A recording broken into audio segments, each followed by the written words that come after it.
Hello, and welcome to the Motivated by Love podcast, a podcast designed to help Christian young adults navigate relationship anxiety and relationship OCD.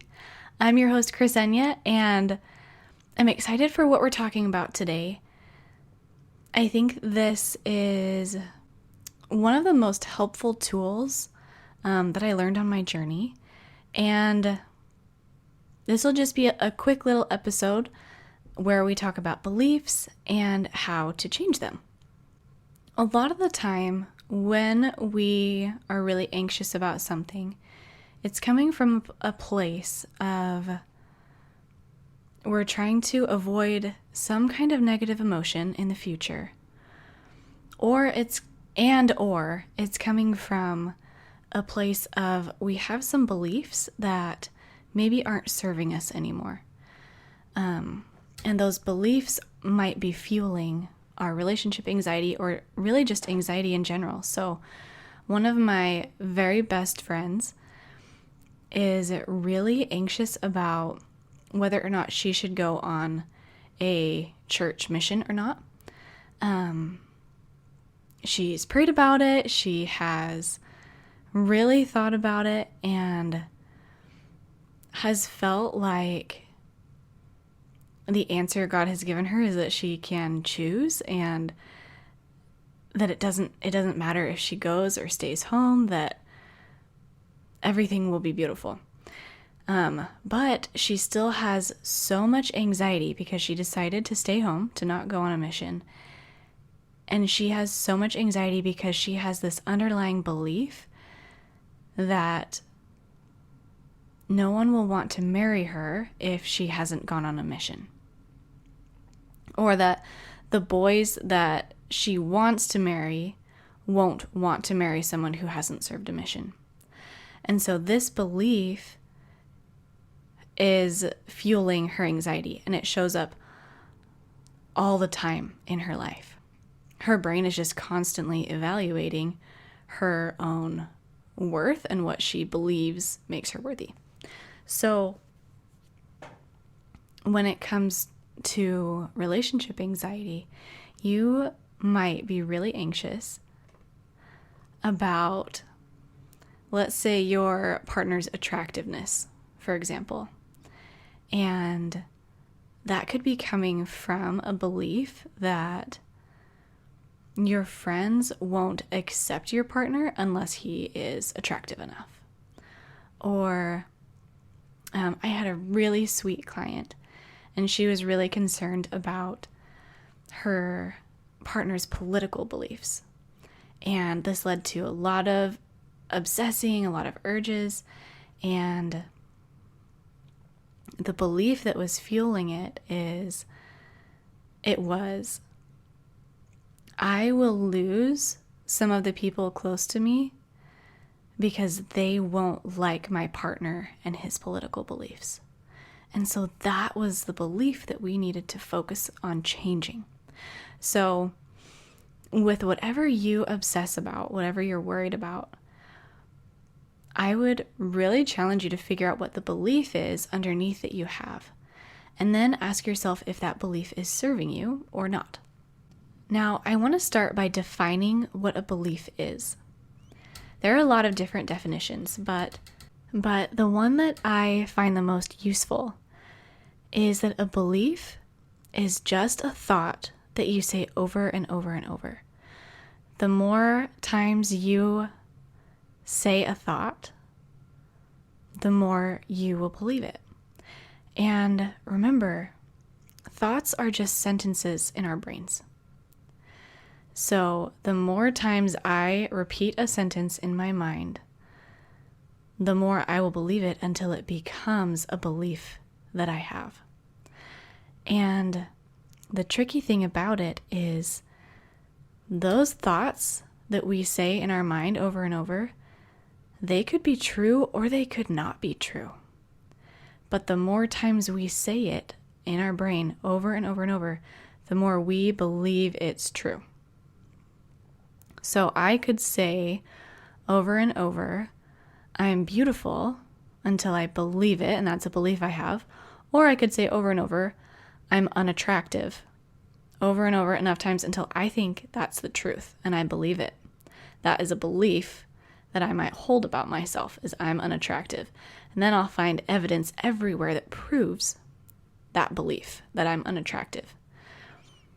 When really that belief is neither true nor untrue. It's just a sentence I've said in my brain over and over and over until I think it's true. I believe it, and it's a belief that I have. So for my amazing friend who believes that the kind of boy she wants to marry won't marry her if she doesn't go on a mission, that is not necessarily true or false. That's just a sentence she has told herself over and over and over until it feels true to her. It can be a scary place to be when you figure out what your belief is, and then it can be really hard to change that belief. It might feel like you're gaslighting yourself or lying to yourself. So for example, if I have told myself over and over and over that I'm unattractive, and then I've just looked at that belief and I've decided it doesn't serve me, it can feel very fake to start looking in the mirror and telling myself I'm beautiful over and over and over, right? There's something in my body that might just resist that and say, nope, you're lying. Not true. I'm unattractive. And so you might notice that it's difficult to change our beliefs. What I want to finish this episode with is a tool that I have found is the most useful for changing beliefs and doing it in a way that doesn't feel like lying to yourself. And that tool is called the belief ladder. I don't know who came up with this tool. Someone in the life coaching community, and bless them for it. I love this tool.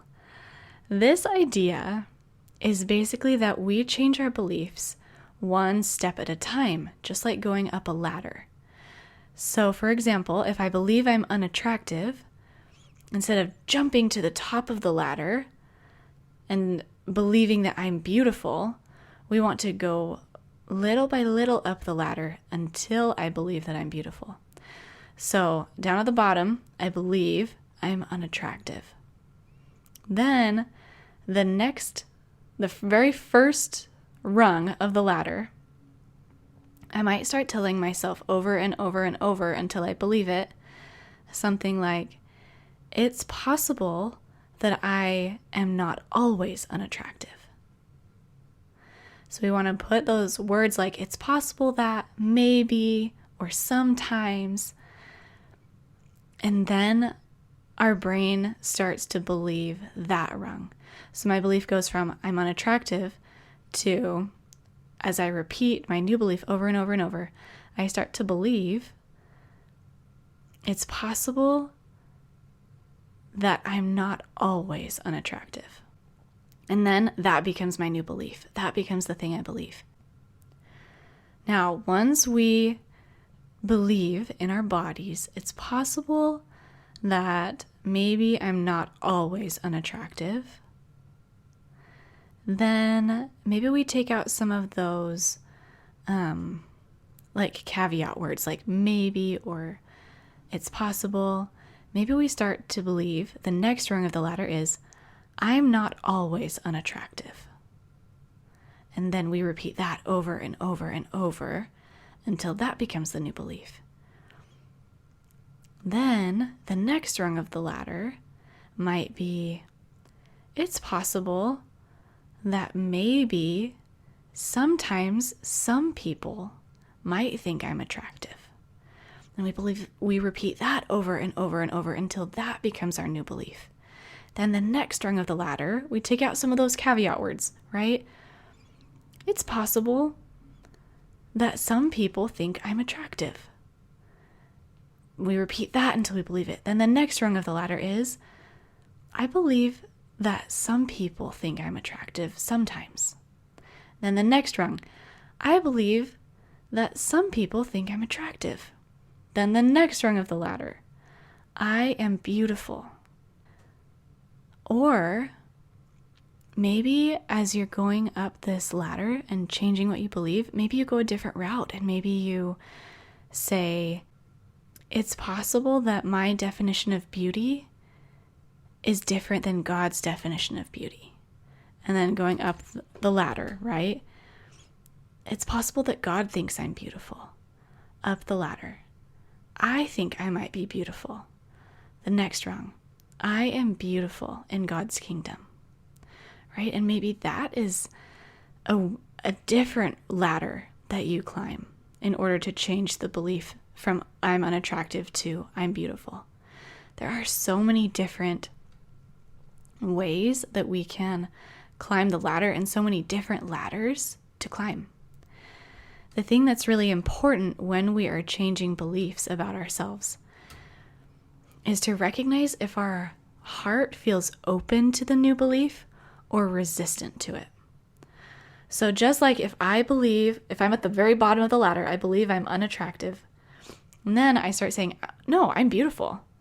There's something in my chest that might close and be a little bit resistant to that idea. But something in my chest might be open to the idea that it's possible that I'm not always unattractive.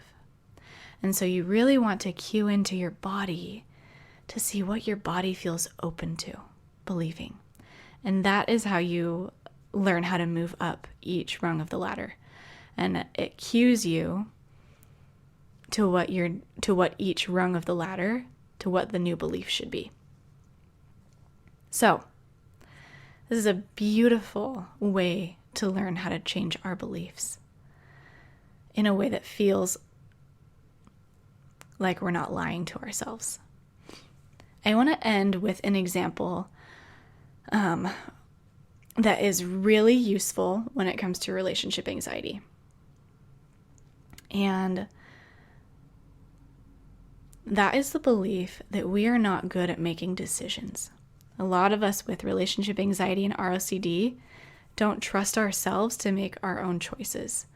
We don't think we're good decision makers, or we think that someone else would make a better decision than us, and so we outsource and we want other people to make our choices for us, including God.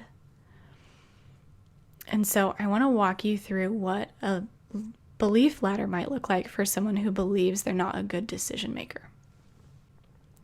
So on the ground level, we believe I am a bad decision maker. The first rung of the ladder could be, it's possible I'm not always a bad decision maker. And the next rung could be, it's possible that sometimes I'm okay at making decisions in some circumstances. Next rung, it's possible that sometimes I'm okay at making decisions. The next rung of the ladder, sometimes I am okay at making decisions and sometimes I'm still a bad decision maker. Next rung, it's possible that sometimes in some situations I'm a good decision maker. Like when I'm deciding what to eat for breakfast. And then the next rung of the ladder, sometimes I am a good decision maker. The next rung of the ladder, no one in the world is good at making decisions every single time. Everyone is a mix of being a good decision maker and a bad decision maker, and that's okay. The next rung of the ladder, sometimes I'm good at making decisions and sometimes I'm bad at making decisions, and that's okay. The next rung of the ladder, I can trust myself to make decisions sometimes. And finally, the last rung of the ladder is, I can trust myself to make decisions. Do you see how we had to go through so many different rungs in order to show our brain and literally retrain the neural pathways in our brain from believing that we're a bad decision maker to we can trust ourselves to make decisions. And you will find that this feels so much more genuine and authentic to your brain.